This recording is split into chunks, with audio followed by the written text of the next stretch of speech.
आदाब दोस्तों, generation Y या मिलेनियल्स की बात नहीं करेंगे आज, बल्कि जो इंटरेस्टिंग है, जो डिजिटल वर्ल्ड या स्क्रीन से जुड़ी हुई जनरेशन्स हैं, जेड और अल्फ़ा।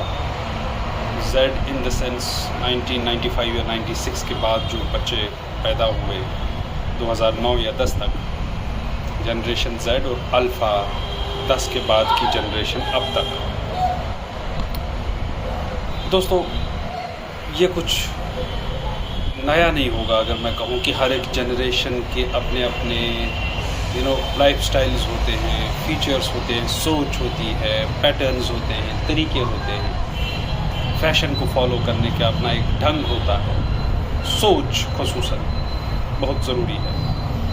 और जनरेशन गैप भी तो इसलिए कहा जाता है कि हर एक जनरेशन अपने आने वाली जनरेशन से बहुत सारी चीज़ों में मुख्तलिफ होती है, और नई जनरेशन एक नया सोच रखती है। फ़र्क तो होता है। बात अगर करेंगे हम अल्फ़ा जनरेशन की, और जेड को भी मिलाते हैं उसके साथ, दो जनरेशन्स की बात करेंगे। अल्फ़ा चूँकि हिस्ट्री में एक बहुत बड़ी जनरेशन, लार्जेस्ट जनरेशन बनने वाली है, क्योंकि हर हफ्ते दुनिया में तकरीबन 25 लाख बेबीज़ पैदा होते हैं, तो 2 बिलियन के करीब तो अल्फ़ा जनरेशन होने वाली है।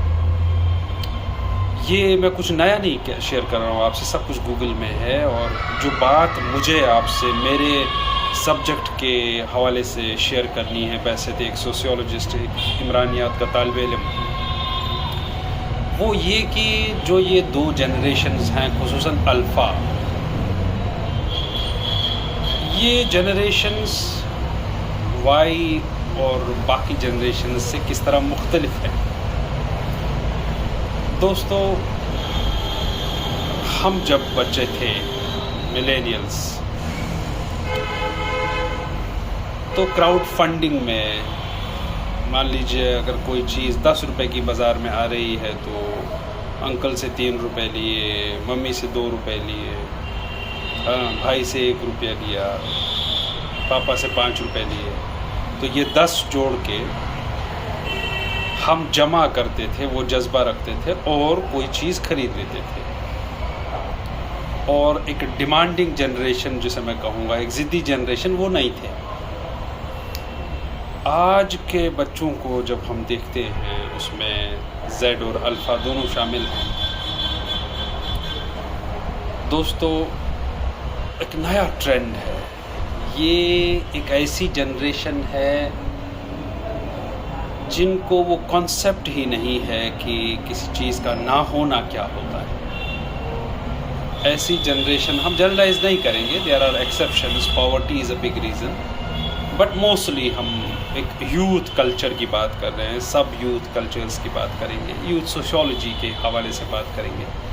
तो एक जनरल ट्रेंड ये है कि ये एक डिमांडिंग जनरेशन्स हैं, खुसूसन अल्फ़ा, जो चीज़ चाहिए, और दे हैव फिक्स्ड चॉइसेस। हमारा ये था कि कुछ भी मिल जाए चलेगा, रिबॉक नहीं तो रिबूक ही सही। That was applicable to our generation.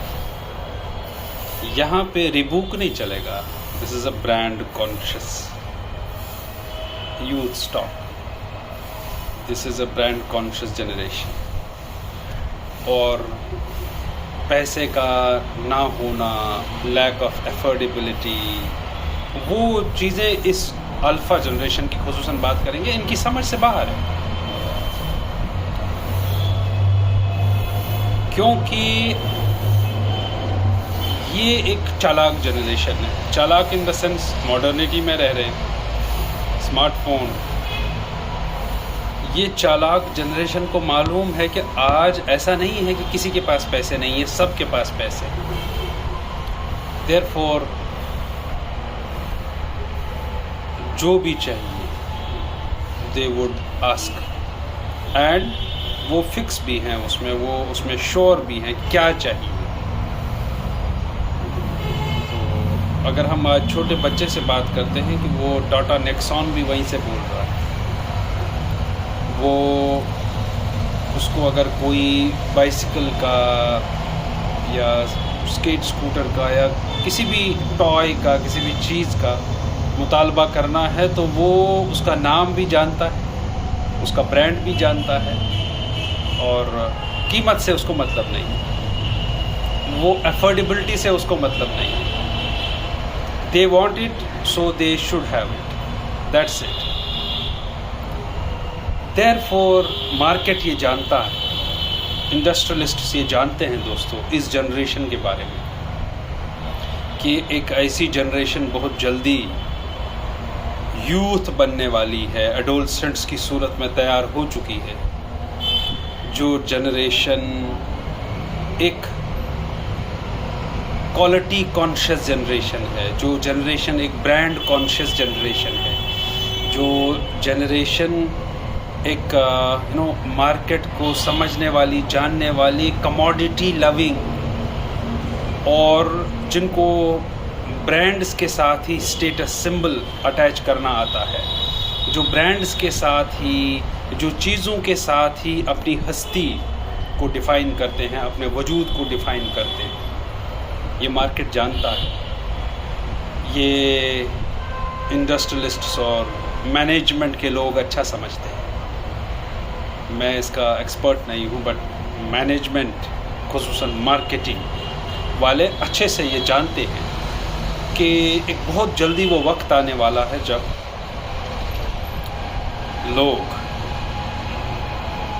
एक ऐसी नई पौध, एक ऐसी नई जनरेशन तैयार हो गई होगी, और वो पैसा कहाँ से लाएंगे देनो, वो लाएंगे ही नहीं बल्कि छीनेंगे भी, डिमांड भी करेंगे, उस पर रूठेंगे भी, उस पर अड़ भी जाएंगे, to get their things, to buy their things. They know, they are aware of it, वो ये अच्छे से जानते हैं।